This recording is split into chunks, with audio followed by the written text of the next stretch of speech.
En gros, nous on est des Parisiens, on fait du vélo pour aller au travail de temps en temps et on voulait se confronter au col mythique du Tour de France. Le col d'Azé, alors celui-là, il montait fort. Il partait fort au début, mais il finissait fort et au milieu c'était fort. Toujours aussi dur mais c'est toujours aussi beau.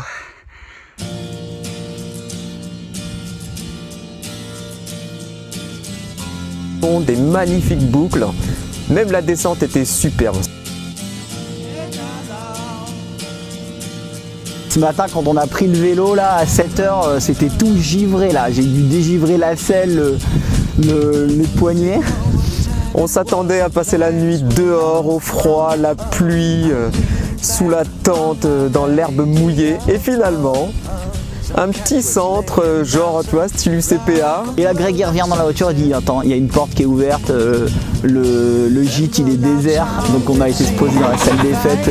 Voilà le paysage.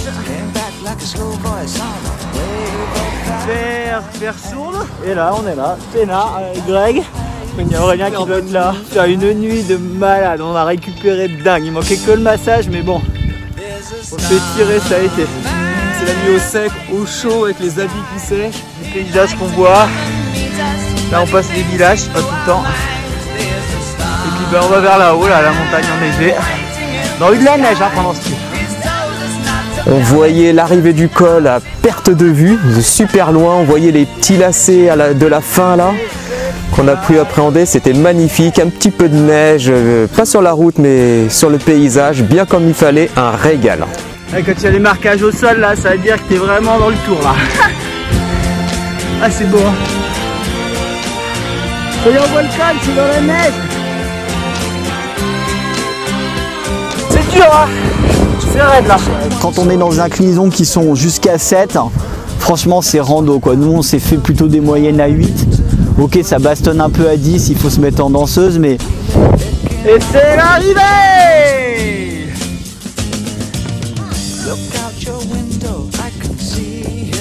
Et arrivée triomphale de Greg. Bravo.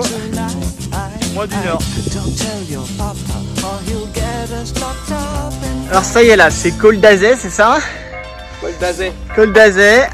Et ben c'est reparti, on est dans un décor quand même incroyable. Hein.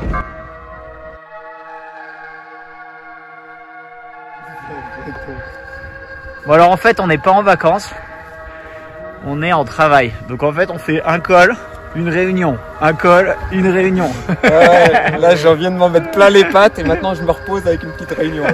C'est vrai que moi je suis pas en vacances, hein, je suis au boulot là. Alors du coup on cale les cols entre mes réunions de boulot.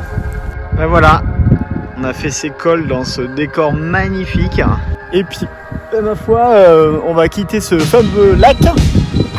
On était à Bagnères-de-Luçon ce matin. Là, on a fait le Val d'Azé et puis on va partir. Juste après ma réunion, on enfourche les vélos, on se tape le deuxième col.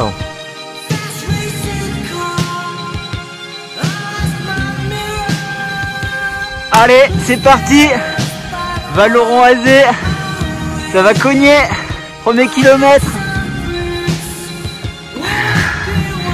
Et ben là, c'est dur. Hein.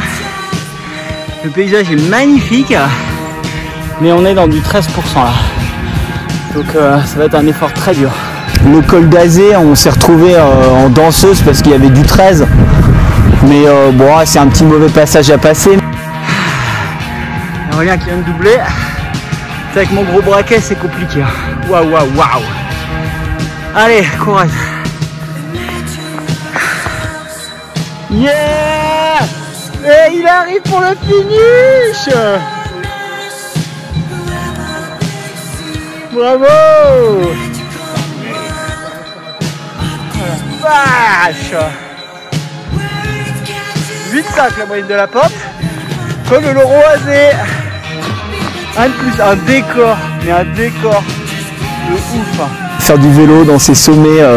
Le bas verdoyant, des beaux arbres, tous les sommets enneigés, vraiment les Pyrénées, je pensais pas que c'était comme ça, j'étais rarement allé, mais j'ai trouvé ça magnifique. Derrière c'est l'Espagne, Aurel qui s'est foutu à poil, la bête qui m'a aidé à monter, et suis dans un décor avec ces montagnes dans les Hautes-Pyrénées là. Magnifique. Le col d'Azé, franchement, 5 étoiles.